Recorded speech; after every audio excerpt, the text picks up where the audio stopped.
Quite recently, a noteworthy event transpired within the United States. On the 18th of July, 2025, Donald Trump enacted a piece of legislation that had been approved just the previous day in Congress, receiving the distinguished designation of the Genius Act. This legislation established a comprehensive legal framework for the regulation of the so-called stablecoin marketplace, thereby creating the inaugural federal system for digital currencies. In essence, the Genius Act officially legalized and introduced explicit rules for the utilization of digital coins whose value is pegged one-to-one with the United States dollar. What could possibly be wrong with that? After all, it is about a private cryptocurrency that has finally received government support.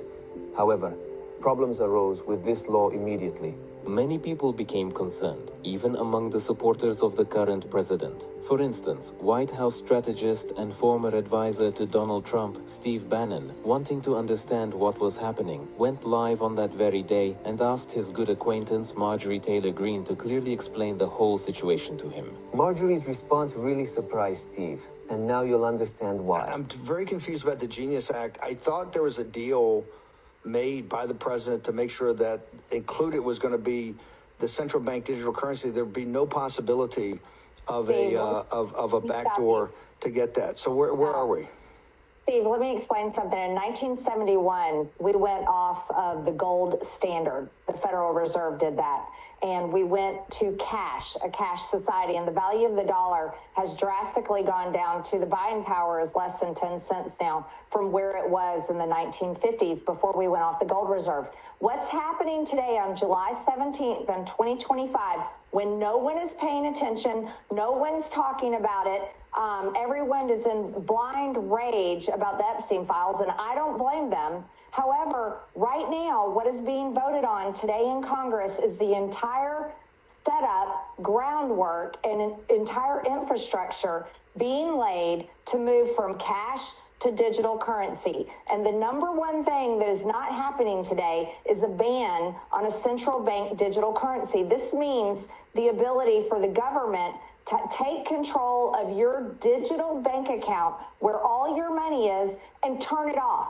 And this is why I'm so upset and it's not being talked about. Steve, I was the only no vote on the rule last night. And Congress set a record last night, and no one's talking about that either. This was the longest vote held open for a rule in history.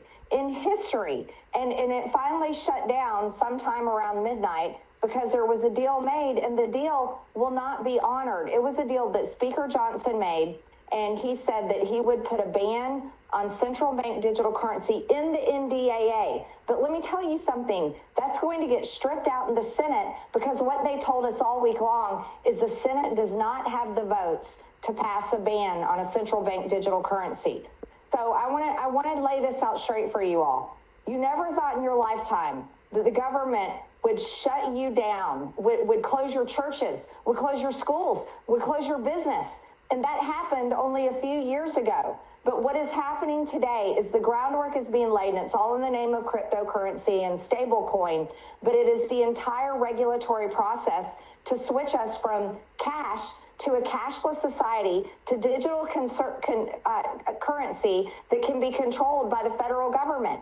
And there will be no ban on a central bank digital currency. There will be no way to protect your ability to fully control your digital currency in the future. And I'm voting no to this today. I don't know if there'll be any other no votes on the Republican side, but I'm voting no to this because I'm a Christian and I've read the Bible and I believe what Revelations 13, 16 through 17 says. And